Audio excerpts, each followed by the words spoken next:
Okay, so this scenario presents an example of an ethical and a legal issue. So the scenario depicts this interaction between a patient and then a practitioner and the patient's daughter. And so the patient wants to be removed from the machines and feeding methods that are already implemented. And then the daughter expresses her disagreement with the mother and then explains that the mother needs to be on this feeding in order to, get appropriate nutrients, but also because the daughter worries about the mother's severe dementia, that the mother might forget to eat or drink. The practitioner asks if the patient has an advance directive, and then the patient states that she does not, and that she doesn't believe in those things. So immediately the patient shows annoyance based off being asked the question. The issue of nutrition and hydration delivery through tubes presents as an ethical issue. So the decisions to be made are science-based, but should still take into account the individual situation and professional judgment. The 1990 Patient Self-Determination Act encourages everyone to decide about the types and extent of medical care that they are willing to accept or refuse if they become unable to make those decisions due to an illness. Luckily, this patient in this scenario is still able to make decisions herself, although the daughter does worry that in the future, the mother's dementia will affect her ability to make these decisions or remember to eat as well. So the Patient Self-Determination Act requires all healthcare agencies to recognize the living will and durable power of attorney for healthcare, also known as the Medical Advance Directive, which is suggested by the practitioner in this scenario.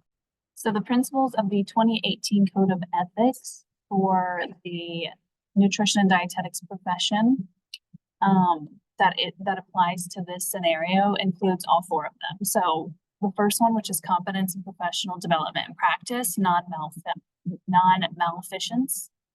The second one, integrity in personal and organizational behaviors and practices. The third one, which is professionalism. And then the fourth one, social responsibility for local, national, global nutrition and well-being, which is JUSTICE. So specifically in this situation, so for the first one, so non-malfeasance, so the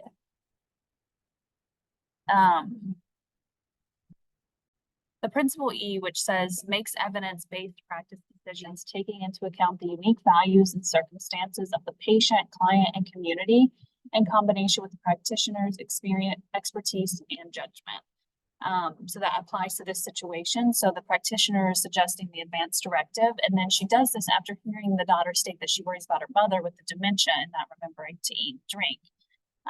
And so once the practitioner has heard the mother say that she does not, want the feeding tube, she doesn't want to be tied up to the machines, the practitioner makes an evidence-based decision to potentially have an advance directive in place, or to inquire if there is one in place, as that would help in the case of her dementia progressing and getting worse.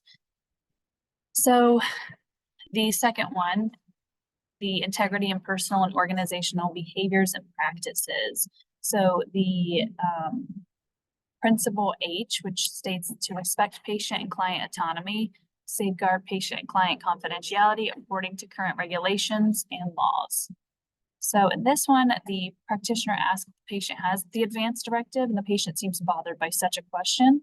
So the practitioner at that point needs to kind of leave it alone, giving the patient the ability to have her own, say over her medical treatment, and then go from there. The third one, professionalism, specifically the first principle, principle A. So participate in and contribute to decisions that affect the well-being of patients and clients. So with this one, the practitioner listening to the concerns of the daughter, and then taking into account the patient's diagnosis of dementia previously, now the practitioner is, concerned with the well-being of the patient in the future and her ability to make decisions for herself.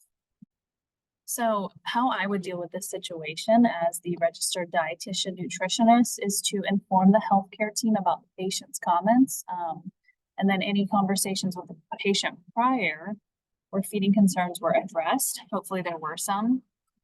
And then the main issue is the patient's sense of quality of life and not the daughter's. So with a patient-centered approach, comfort and emotional well-being should be a focus for the long-term goal as opposed to prolonging life. The registered dietitian, in this case, me, should prioritize the care that increases the patient's quality of life, while avoiding the interventions that might compromise the sense of quality of life. So if there were not any discussions and no advance directive, then the donor may be the person designated to make the decisions when applicable. The registered dietitian nutritionist should also consider referral to an ethics committee. Discussing with the patient's daughter, the pros and cons of the tube feeding would, could potentially help whenever translating this information to the mother who's also the patient. So maybe if it comes from the daughter as opposed to the practitioner or the, dietitian, maybe that would produce a better outcome. And then encouraging family members to make decisions that align with what makes the patient happy and not what makes the family members happy. Because ultimately, you're treating the patient, not the family members. So the patient should be a priority. But yeah, so that is how I would deal with these situations to deal with ethical concerns.